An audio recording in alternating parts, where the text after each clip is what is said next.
The story continues directly after the events of Revelations, with Desmond and his team making their way to the Grand Temple of the First Civilization.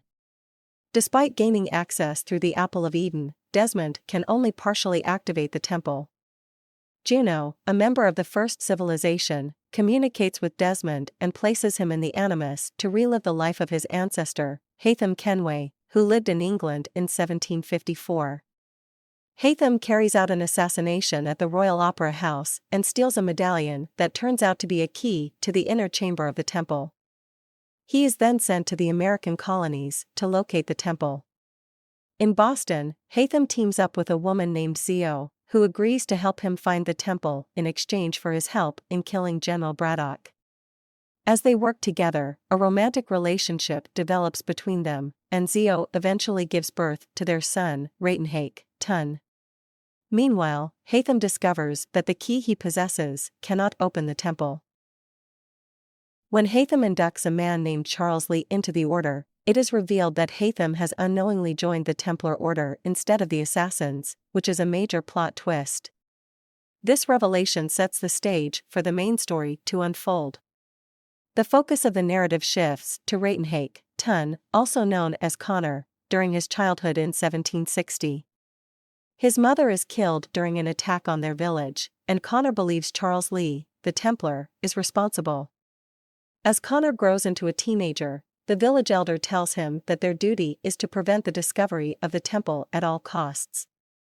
The elder gives Connor a transparent sphere, which allows Juno to communicate with him.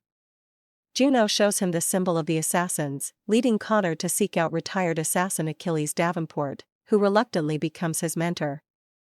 To blend in with the American colonies, Achilles suggests that Connor change his name to Connor. While Connor is seeking supplies, he is framed by the Templars for instigating the Boston Massacre. Over the years, Connor becomes involved in the Revolutionary War between the Patriots and the British, and he forms an uneasy alliance with his father, Haytham, to eliminate a rogue Templar.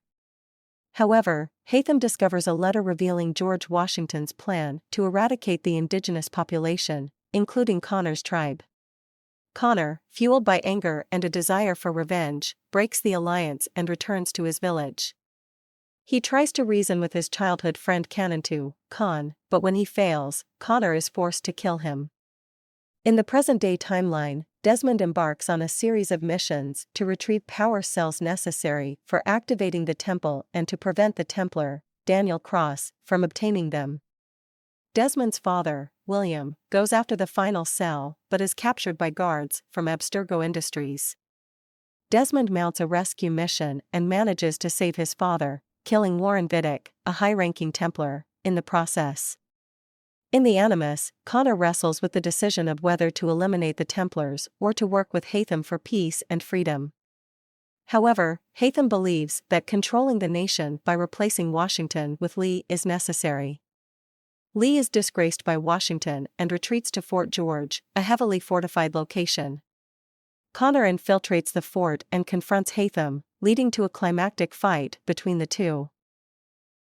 Back in the year 2012, Desmond retrieves the key and gains access to the inner chambers of the temple. Juno appears before him and explains that activating the pedestal will save the world but result in his own death. Minerva, another member of the First Civilization, opposes the plan as it would also free Juno, who was sealed in the temple, to prevent her from enslaving humanity. The plot thickens as Juno and Minerva reveal that if a solar flare occurs, the world will be plunged into post-apocalyptic chaos. However, they believe that Desmond could lead the survivors into a new and bleak future. Desmond is faced with a momentous choice between the two outcomes. Ultimately, he decides to sacrifice himself to save humanity. His allies, William, Sean, and Rebecca, rush out of the temple as Desmond activates the pedestal. A golden veil envelopes the planet, shielding it from the imminent solar flare. Humanity is safe for now, but Juno is freed from her prison. She commends Desmond's selfless choice and ominously declares that it is time for her own plans to unfold. In the game's epilogue, Connor symbolically takes down and burns the Templar portraits, representing the end of his part in the conflict. He also removes the hatchet he had struck into the pillars of the manor years ago, signifying the closure of his personal journey. The story comes to a close with the immediate threat averted, but the consequences of Desmond's sacrifice and Juno's liberation looming over the future. The fate of humanity remains uncertain, as Juno's intentions and the aftermath of the solar flare are left to be explored in future installments of the series.